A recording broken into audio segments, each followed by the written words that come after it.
बिस्मिल्लाहिर्रहमानिर्रहीम। জাতীয় পার্টির মাননীয় চেয়ারম্যান মহোদয়ের এবং ডক্টর সাইমুল ফয়সাল মহোদয়ের পবিত্র হুকুমে সারা বাংলাদেশের আলোকে ইউনিয়নব্যাপী সাংগঠনিক জনসভা যে হচ্ছে সারা বাংলাদেশ ব্যাপী, তারই ধারাবাহিক আলোকে দিদাখণ্ড ইউনিয়নে এই সাংগঠনিক জনসভার সম্মানিত সভাপতি উপস্থিত আছেন শিবচর থানার মাদারপুর এক আসনের মনোনয়ন প্রত্যাশী জনাব মাসুদ আহমেদ, উপস্থিত আছেন শিবচর থানার সম্মানিত সাধারণ সম্পাদক বাদর ভাই এবং অন্যান্য নেতৃবৃন্দ।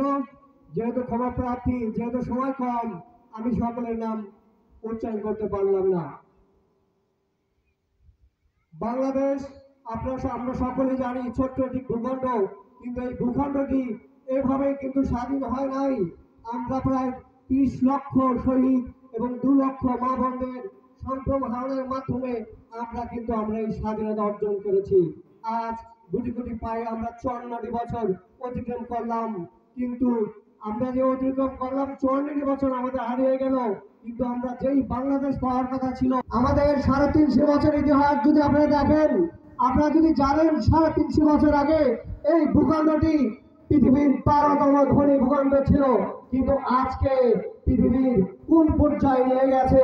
দুর্নীতি করতে করতে আমাদের টাকা পাচার করে করে তাদের সন্তানদেরকে উচ্চ শিক্ষা শিক্ষিত করেছে। তারা বিলিয়ন বিলিয়ন কোটি টাকা সুইস ব্যাংক থেকে শুরু করে পৃথিবীর বিভিন্ন ব্যাংকে তারা ভরেছে।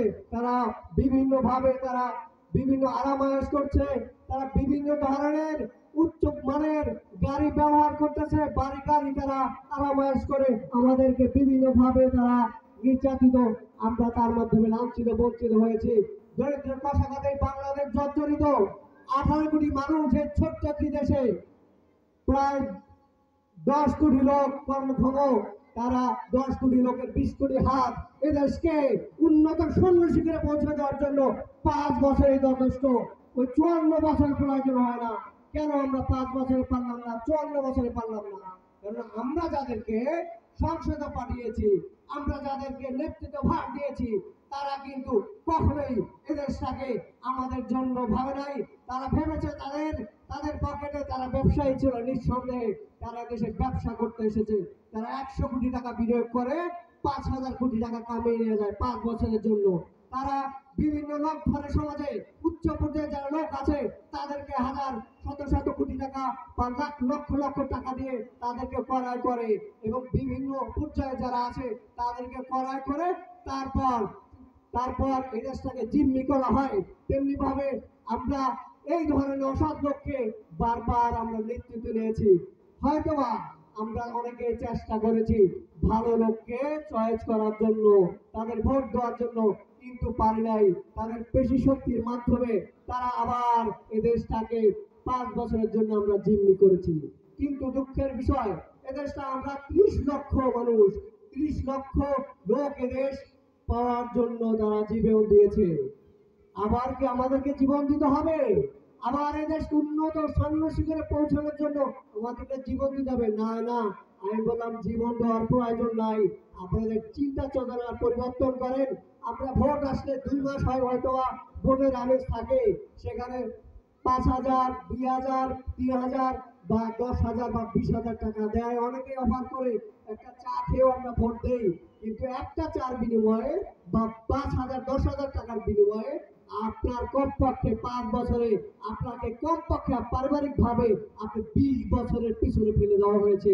অদৃশ্য হাত দিয়ে আপনার লক্ষ লক্ষ টাকা আপনার কাছ থেকে নিয়ে যাওয়া হয়েছে, কিন্তু আপনি জানেন না, সেটা আপনি বুঝেন না। কারণ আমাদের চিন্তার পরিবর্তন, আমরা সেইভাবে চিন্তা করতে অক্ষম। যেহেতু আমরা সহজ সরল মানুষ, বাংলাদেশের মানুষ, বেশিরভাগ আমাদের শিক্ষা দীক্ষা না থাকার কারণে পক্ষে রাজনীতি কি আমরা বুঝি না। রাজনীতি হচ্ছে সকল নীতির রাজা। এই নীতির মাধ্যমে একটা রাষ্ট্র পরিচালনা হয়। রাষ্ট্রের অভিভাবক বা একটা পরিবার অভিভাবক যদি খারাপ হয়, সেই পরিবার কখনো উন্নত হতে পারে না। তা আমরা কাদেরকে অভিভাবক করতে দেই? আমরা কাদেরকে নেতা বানাই? যাদেরকে আমরা নেতা বানাই, আমরা এদেরকে বারবার দরিদ্র কষাঘাতে জর্জরিত ফেলে। আমরা চাই, আমরা একটা ভালো অবস্থানে যেতে চাই, কিন্তু আমাদেরকে আস্থা করে নিক্ষেপ করা হয়। আমরা বিশ্বাস করি, আমরা এই মনস্তান্ত্রিক ভাবে আমরা বড় হয়েছি যে যা এমপিতে দাঁড়াবে তাদের গাড়ি থাকবে 50টা, বাড়ি থাকবে 10টা, যাদের কোটি কোটি টাকা থাকবে তারা এমপিতে দাঁড়াবে।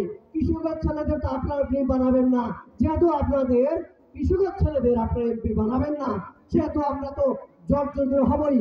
আমরা দরিদ্র থেকে আরো দরিদ্র হব, কারণ আমরা জমিদার পুত্রদেরকে এমপি বানাই। আমরা জমিদার পুত্রদের এমপি বানাই কারণ তারা তো ব্যবসা করতে আসবে, এখানে 5,000 কোটি টাকা ব্যয় করবে, 50,000 কোটি টাকা উঠাই নেবে। তাই আমাদের পরিবর্তন হওয়া উচিত, আমাদের চিন্তা চেতনা পরিবর্তন করা উচিত। যদি আমরা চিন্তা চেতনা পরিবর্তন না করি, আরো 50 বছর পরেও এর চেয়ে নিম্নমানের দেশ আমরা দেখতে পাবো।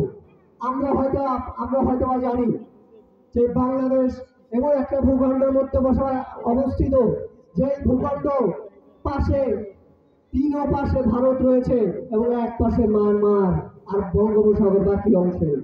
আমাদের দেশ নিয়ে এবং খেলা হচ্ছে, আমাদের স্বাধীনতা আবার অস্তমিত করার জন্য পরিকল্পনা করা হচ্ছে। পরাশক্তিগুলো আমাদের স্বাধীনতা কেড়ে নেওয়ার জন্য পরিকল্পনা করছে। তার এই ফলশ্রুতিতে আপনারা যাহা কিছু দেখতে পাচ্ছেন বিভিন্ন প্রিন্ট মিডিয়া থেকে